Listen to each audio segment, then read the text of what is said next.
Bertrand Russell ने एक बार face to face BBC साक्षात्कार के दौरान बताते हैं कि प्रेम करना ही बुद्धिमानी है और घृणा करना मूर्खता है। इस दुनिया में जो अधिकाधिक एक दूसरे से जुड़ती जा रही है, हमें एक दूसरे को सहन करना सीखना ही होगा। हमें इस तथ्य को स्वीकार करना सीखना होगा कि कुछ लोग ऐसी बातें कहते हैं जो हमें पसंद नहीं है।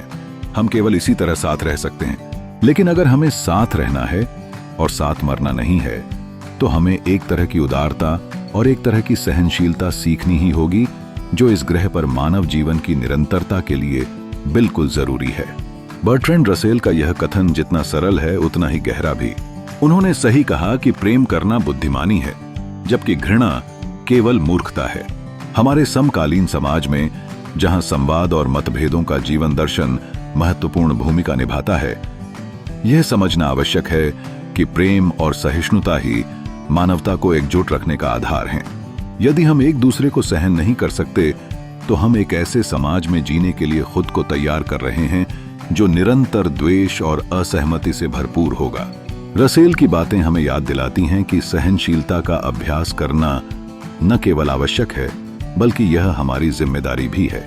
हमें यह स्वीकार करने में सक्षम बनना चाहिए कि हर कोई हमारी सोच या आचार विचार से सहमत नहीं होगा।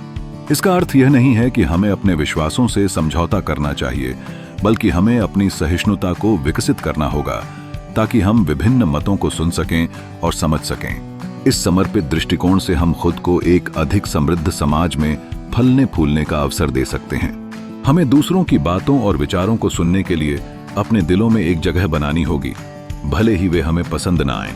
प्रेम का अर्थ केवल एक विशेष व्यक्ति से जुड़ना नहीं है, यह एक व्यापक भावना है जिसमें सभी जीवों के प्रति दयालुता और समझ का भाव शामिल है। हमें एक दूसरे के प्रति दयालुता और समझ का परिचय देना होगा, ताकि हम न केवल व्यक्तिगत स्तर पर बल्कि सामूहिक रूप से भी आगे बढ़ सकें। रसेल के विचार हमें सिखाते हैं कि सहिष्णुता आवश्यक है, ताकि हम एक स्थायी समाज का निर्माण कर सकें।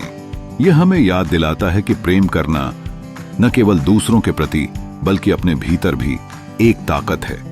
इससे हम न केवल अपने संबंधों में सुधार कर सकते हैं, बल्कि समाज में स्थायित्व भी ला सकते हैं।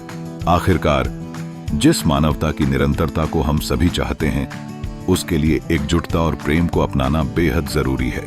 हमें रसेल के विचारों को अपने जीवन में उतारना होगा, ताकि हम सब मिलकर एक बेहतर और सहिष्णु दुनिया का निर्माण कर सकें। प्रेम और सहिष्णुता के इस मार्ग पर चलकर ही हम एक अपेक्षित बदलाव ला सकते हैं।